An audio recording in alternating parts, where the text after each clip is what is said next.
Heading डालिए conservation of linear momentum. Conservation of linear momentum. तो मुझे ऐसा याद आ रहा है हम लोग लास्ट क्लास में ऑलरेडी मोमेंटम क्या होता है ये भी पढ़े हुए और इंपल्स के बारे में भी आपने पढ़ लिया था।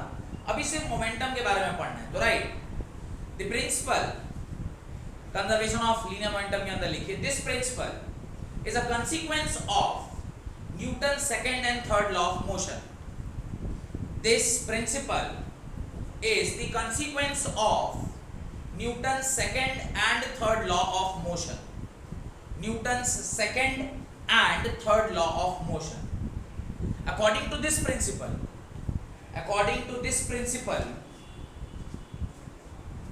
in the absence of an external force,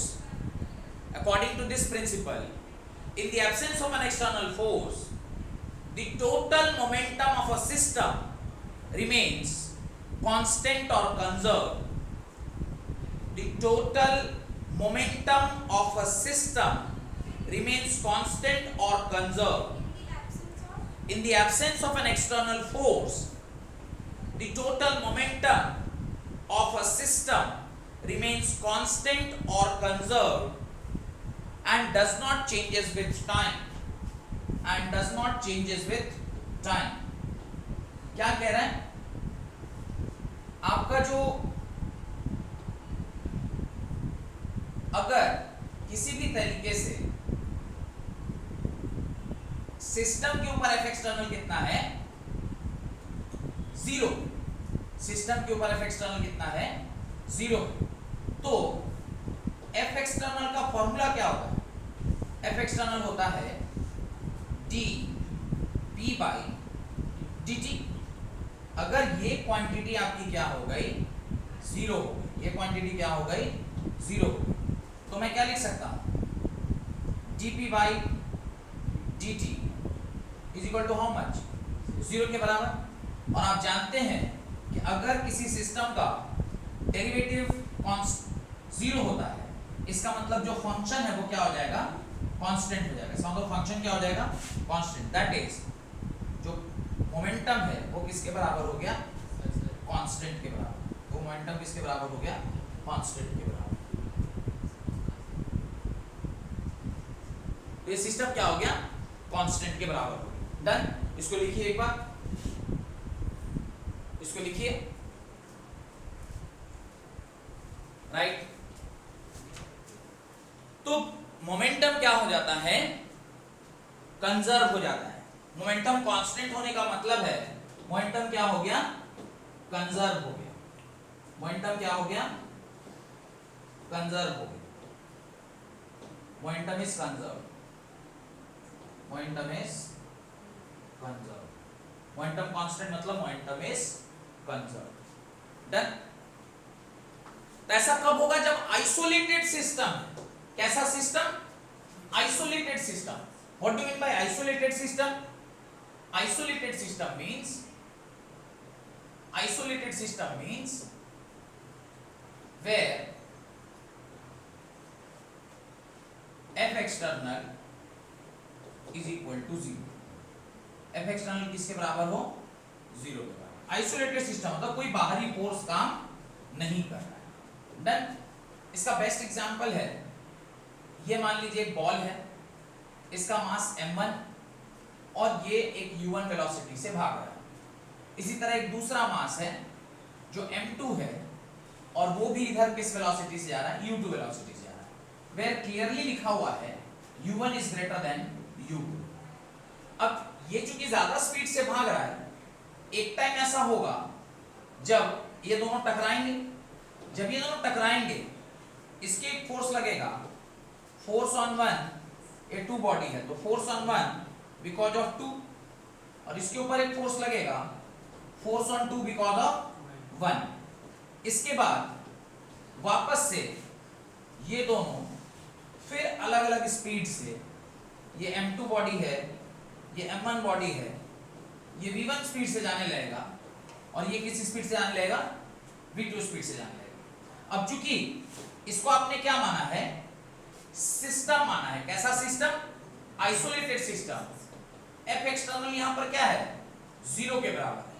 ये दोनों जो फोर्सेज आए हैं ये एक्सटर्नल फोर्स थोड़ी है, ये तो इंटरनल फोर्स है। ये तो आपस में एक दूसरे के टकराने से जो फोर्स की उत्पत्ति हुई है वो फोर्स है।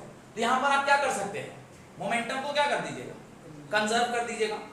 बढ़े आगे, ये बिफोर कोलिजन, ये आफ्टर कोलिजन। तो लिख लीजिएगा, यहां पे लिख लीजिए बिफोर कोलिजन, टकराने से पहले, और ये लिखिएगा आफ्टर कोलिजन, टकराने के बाद, और ये लिखिएगा ड्यूरिंग कोलिजन, ड्यूरिंग कोलिजन। और आपको याद होगा ये मैंने आपको इंपल्सिव फोर्स में भी पढ़ाया होगा। इंपल्सिव फोर्स में इसी फोर्स को इंपल्सिव फोर्स बोलते हैं ना, जो टकराने से एक दूसरे के ऊपर एक्ट करता है, उसी फोर्स को क्या बोलते हैं, इंपल्सिव फोर्स। डन, बढ़े आगे, बढ़ा जाए। अब चूंकि इसके ऊपर नेट एक्सटर्नल फोर्स क्या है, जीरो है, as F external is equal to zero, this implies momentum can be conserved. Momentum can be conserved.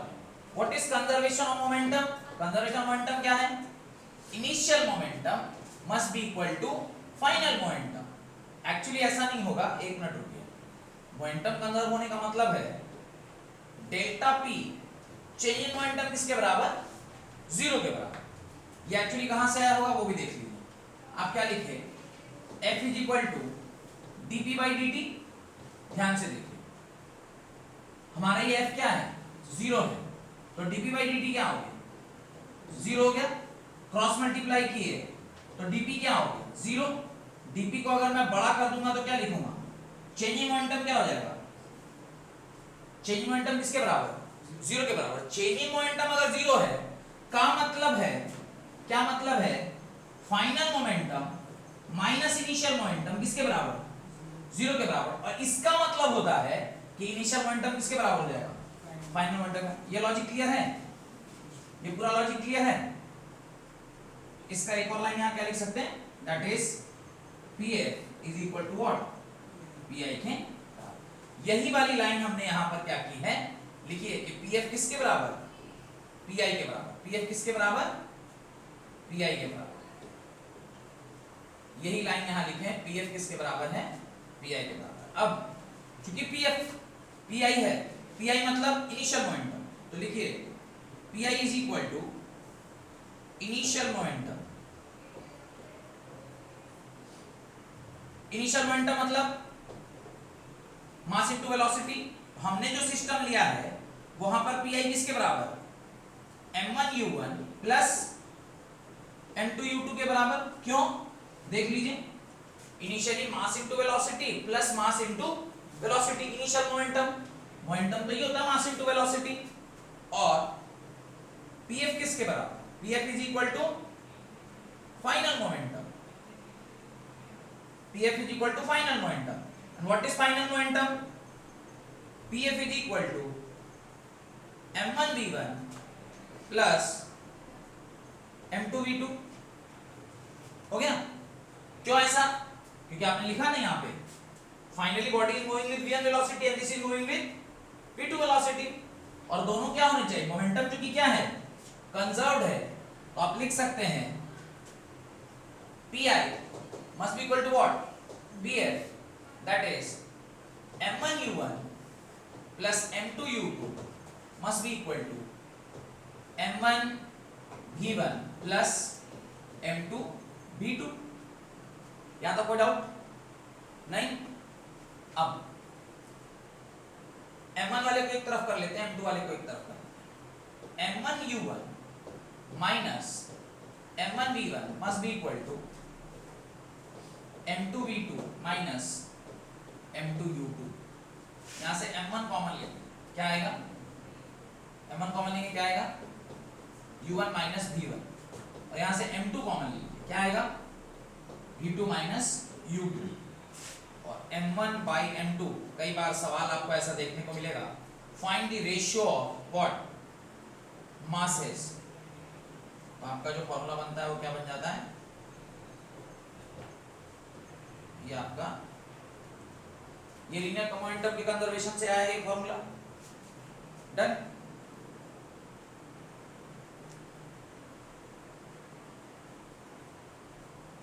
कोई दिक्कत?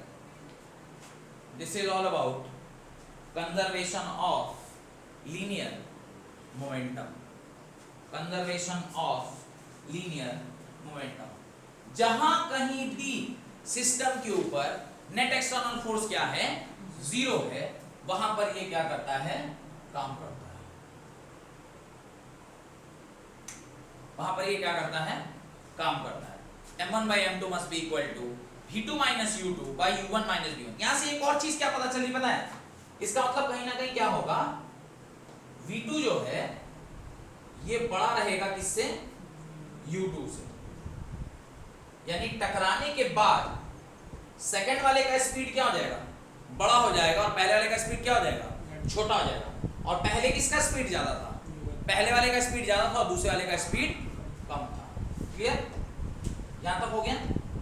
हेडिंग डालिए, हेडिंग डालिए लैमीज थ्योरम। हेडिंग डालिए लैमीज थ्योरम। हेडिंग डालिए लैमीज थ्योरम। राइट, लैमीज थ्योरम लिखिए। अब ये बड़ा ही इंपॉर्टेंट और अच्छा थ्योरम है, न्यूमेरिकल सॉल्व करने के काम में आता है। क्या है, लैमीज थ्योरम। लैमीज थ्योरम। अब लैमीज थ्योरम क्या है उसको थोड़ा समझते हैं। What is Lami's theorem? देखिए ध्यान से, स्टेटमेंट लिखवा दूंगा, पहले समझ लीजिए। कहते हैं जब तीन फोर्सेस कॉन्ग्रुएंट हो, कॉन्ग्रुएंट हो मतलब सिंगल बॉडी के ऊपर जब क्या लगे हो, तीन तीन फोर्सेस लगे हो, जिसमें एक का नाम है F1, एक का नाम है F2 और एक का नाम है F3। F1 के ठीक पीछे जो एंगल बन रहा है इसको बोला अल्फा, F2 के पीछे जो एंगल बना है इसको बोला बीटा, और F3 के पीछे जो एंगल बना है इसको बोला गामा। तो लैमी ने जो थ्योरम दिया है वो क्या है, F1 by sin alpha must be equal to F2 by sin beta is equal to F3 by sin gamma.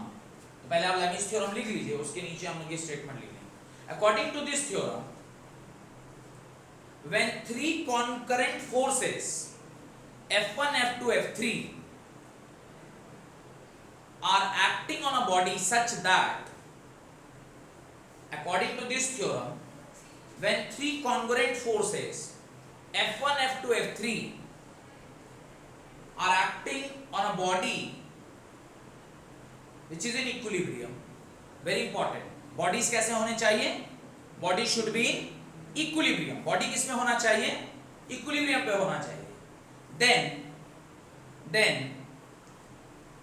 F1 by sin alpha must be equal to F2 by sin beta must be equal to F3 by, acting on a body are in equilibrium, then F1 by sin alpha must be equal to F2 by sin beta is equal to F3 by sin gamma। F1 by alpha is the angle between other two forces। ये देख रहे हैं ध्यान से, F1 by sin of alpha यानी sin of angle between other two forces, F2 by sin of angle between other two forces, and F3 by sin of angle between other two forces। तो जो वाला force आप ऊपर लिख रहे हैं, angle उसके बाद में जो फोर्स रह गया उन दोनों के बीच का है। Done, this is called as Lami's theorem. बड़ा ही मददगार ये थ्योरम है। कैसे, अब ये एक एग्जांपल से आपको दिखाई देगा। Why this is very important. लिख लिए थे, वो बना लिए थे, ये बना लिए, जल्दी बनाइए।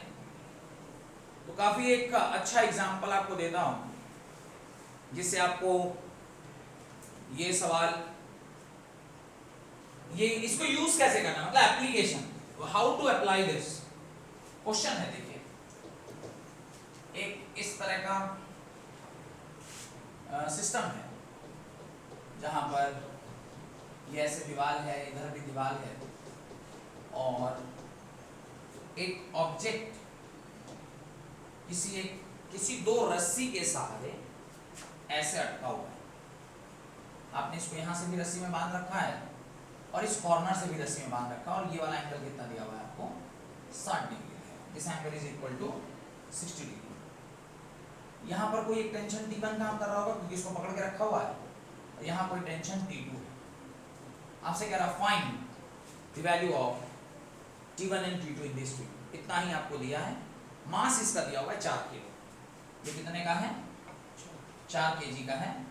कह रहा फाइंड द वैल्यू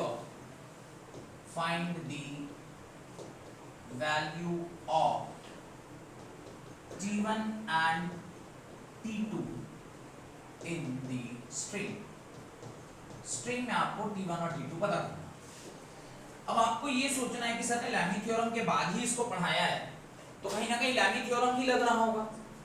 तो सबसे पहले इसकी हमें क्या बनानी चाहिए? Free body diagram. फर्स्ट काम तो यही होता है किसी भी सवाल में, पहले एफबीडी बनाओ। जब आप एफबीडी बनाएंगे, ये आपका क्या है? FBD, free body diagram. इधर एक टेंशन लग रहा होगा T1, इधर एक टेंशन लग रहा होगा T2, इधर एक टेंशन लग रहा है mg।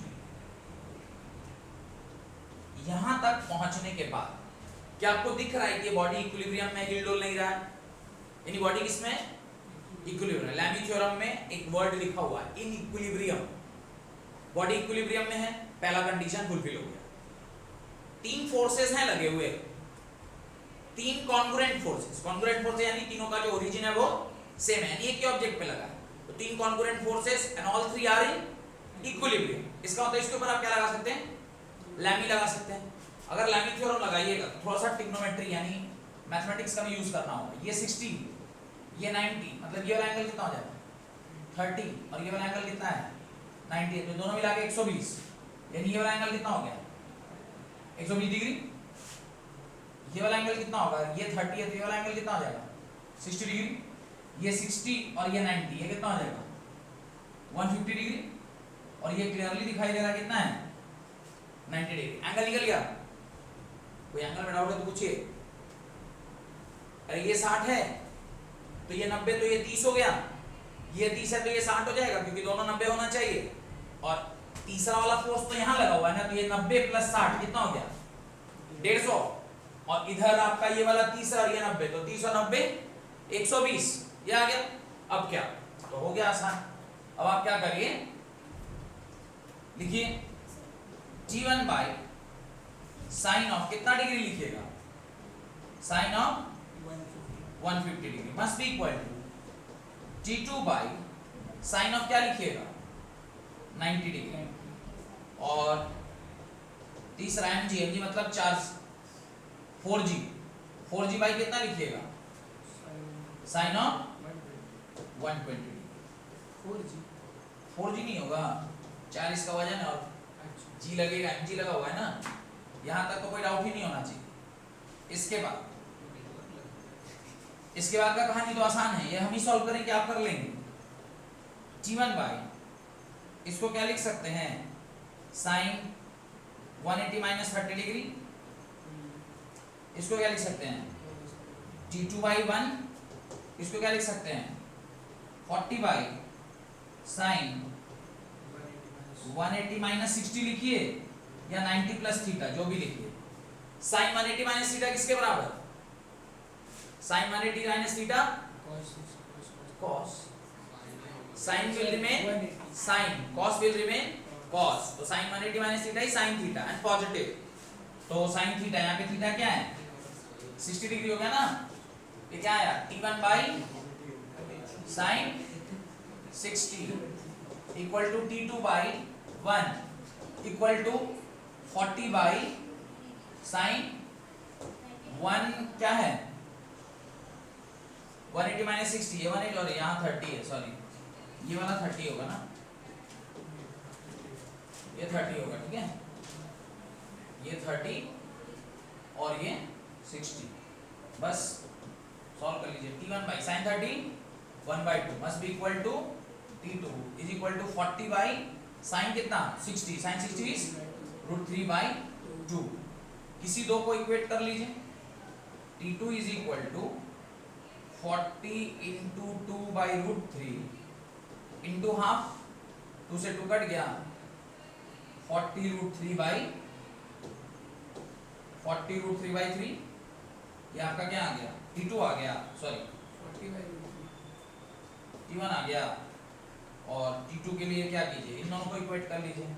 तो T2 is equal to 40 into 2/√3 that is 80√3/3। ये आपका आंसर हो गया। नहीं हुआ ना जी?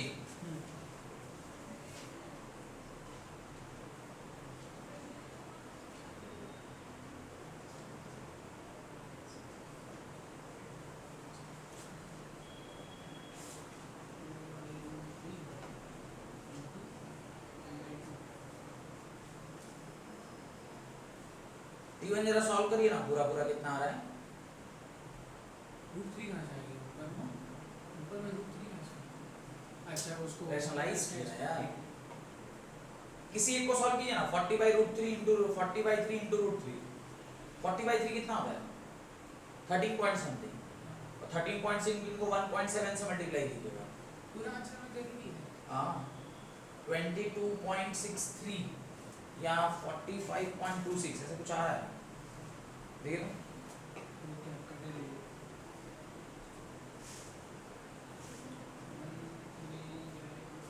22.63 आएगा।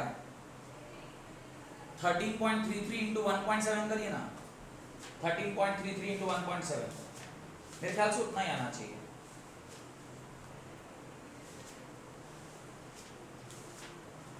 आ रहे हैं?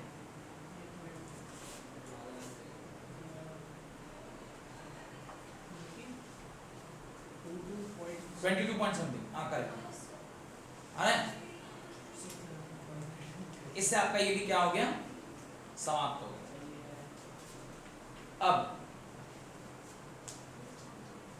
अब लिफ्ट प्रॉब्लम आप लोग सीख ही लिए, और एक छोटा सा कॉन्सेप्ट है स्यूडो फोर्स का, वो भी लगे हाँ तो सीख ही लेते हैं। स्यूडो फोर्स हेडिंग आती है, स्यूडो फोर्स छोटा सा टॉपिक है, लिख लीजिए PSEUDO, स्यूडो फोर्स। ये सब छोटा छोटा टॉपिक है, अब बड़ा बड़ा टॉपिक सब खत्म हो गया, छोटा छोटा टॉपिक सब। स्यूडो फोर्स कौन सा फोर्स है? स्यूडो फोर्स, सॉरी कौन सा फोर्स है? Pseudo force. ध्यान से pseudo force is also called as false force. False force. What do you mean by false force? तो मतलब है false force का मतलब है when the object is kept in a non-inertial frame of reference। पढ़ाए थे non-inertial frame of reference, पढ़ाए थे कि नहीं पढ़ाए थे? आपको बताया था कि रेफरेंस जो होता है वो दो ही प्रकार का होता है, एक होता है इनर्शियल फ्रेम ऑफ रेफरेंस और एक होता है non inertial frame of reference. Inertial frame of reference ऐसे फ्रेम ऑफ रेफरेंस को कहते हैं जहां पे F = ma वैलिड है, जिसको नॉन एक्सीलरेटेड फ्रेम बोलते हैं। Whereas नॉन इनर्शियल फ्रेम एक ऐसे फ्रेम को कहते हैं जहां पे F = ma वैलिड नहीं है, और वो क्या है? एक्सीलरेटेड फ्रेम है, जिसको नॉन इनर्शियल फ्रेम। अब मैं खुद कह रहा हूं कि नॉन इनर्शियल फ्रेम मतलब एक ऐसा फ्रेम जो कि एक्सीलरेटेड है। एक्सीलरेटेड है तो उसके ऊपर F = ma वैलिड नहीं है। पर आपको जब लिफ्ट पढ़ाया था तो उसमें आपको क्या किया था? लिफ्ट को ऊपर एक्सीलरेशन से भेज रहे थे, लिफ्ट को नीचे एक्सीलरेशन से लेके आ रहे थे, वो तो एक्सीलरेटेड फ्रेम ऑफ रेफरेंस था कि नहीं था? था ना? याद है लिफ्ट वाला जो प्रॉब्लम कराया था, तो एक्सीलरेशन से ऊपर जा रहा था। स्टार्टिंग का 2 केस छोड़ दीजिए, उसके बाद जितना भी था उसमें तो लिफ्ट ही मेरा एक्सीलरेटेड था। लिफ्ट एक्सीलरेशन मतलब जिस फ्रेम में आप है वो एक्सीलरेशन में आ गया, एक्सीलरेशन पे आ गया तो उसके F equal to M A तो वैलिड नहीं होगा, फिर भी हमने लिख दिया था, कैसे होगा? तो गड़बड़ पढ़ा दिया, इसका मतलब नहीं, गड़बड़ नहीं पढ़ा। क्या होता है, whenever there is a non accelerated frame of reference, whenever the object is kept in non we use pseudo force, PSEUDO, pseudo force to convert a non inertial frame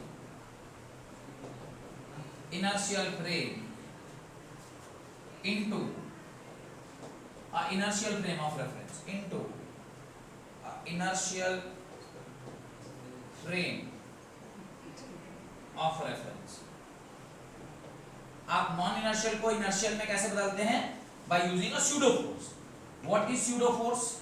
देखिए, ये आपका लिफ्ट था, जिस लिफ्ट में मैंने आपको ऐसे बैठा दिया था, यहाँ पर वेइंग मशीन डाले थे, इसके ऊपर आपको ऐसे खड़ा कर दिए थे, एक्सीलरेशन बॉडी के ऊपर थी। अब जब कभी भी आप क्या करेंगे, इस बॉडी का एफबीडी बनाएंगे, तो ये चूंकि लिफ्ट हमारा एक्सीलरेटेड है, तो यहाँ पर F equal to M A valid नहीं होगा, यहाँ पे F इक्वल टू वैलिड नहीं, और यहाँ पे F equal to M A valid नहीं है। इसको वैलिड कराने के लिए जिस एक्सीलरेशन से लिफ्ट ऊपर जा रहा है, एक इस बॉडी के ऊपर, जब इस बॉडी का एफबीडी बनाइएगा, इसके ऊपर क्या दिखाइएगा? नॉर्मल।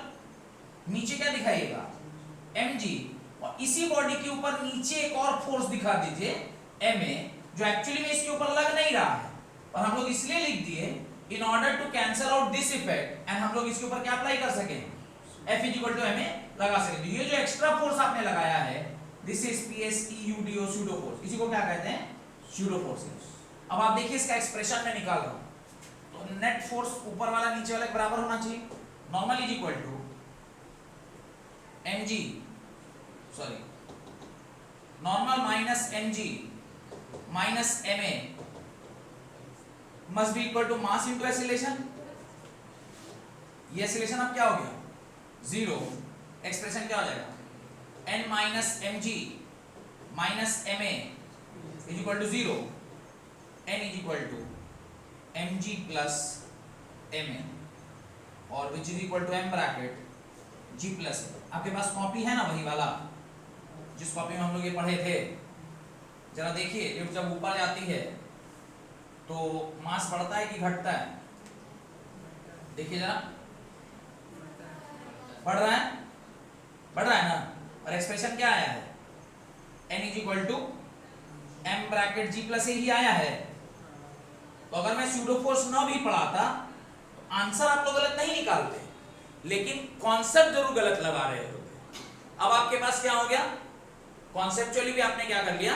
समझ लिया कि हम लोग क्या करते हैं, जब कभी भी एक्सीलरेटेड फ्रेम होता है तो क्या करते हैं, जिस एक्सीलरेशन से फ्रेम मूव कर रहा होता है, उतने ही एक्सीलरेशन को मास से मल्टीप्लाई करके जिस बॉडी का एफबीडी बना रहे हैं, जिसके ऊपर आपको F इक्वल टू ma लगाना है, उसके ऊपर आपको क्या कर दीजिए? दिखा दीजिए। और ये फोर्स जो कि एक्चुअली एग्जिस्ट नहीं करता है, आपने in order to cancel out the effect of inertial frame, आपने इस फोर्स को उस बॉडी के ऊपर लगा दिया, इसलिए उस फोर्स को क्या बोलते हैं? स्यूडो फोर्स कहते हैं, या फिर फॉल्स फोर्स कहते हैं।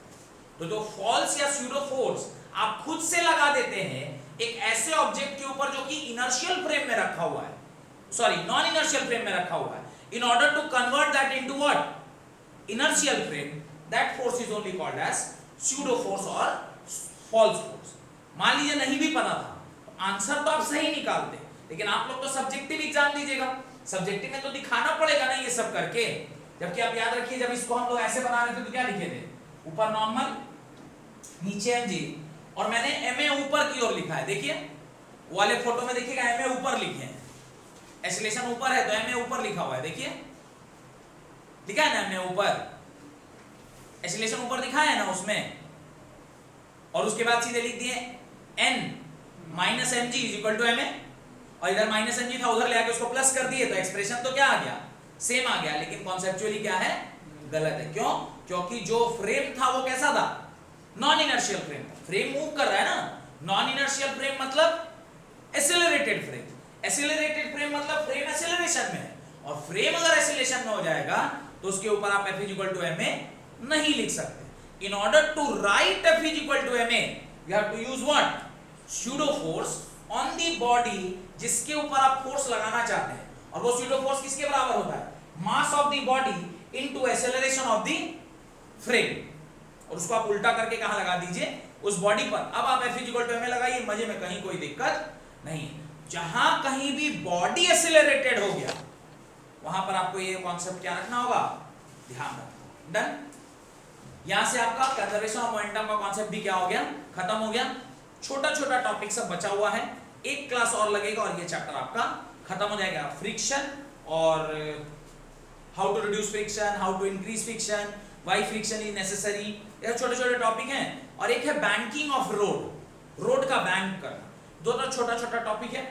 एक क्लास और लगेगा, ये चैप्टर खत्म हो जाएगा, फिर हम लोग वर्क एनर्जी पावर में प्रवेश कर जाएंगे। बहुत बहुत धन्यवाद आज की क्लास अटेंड करने के लिए।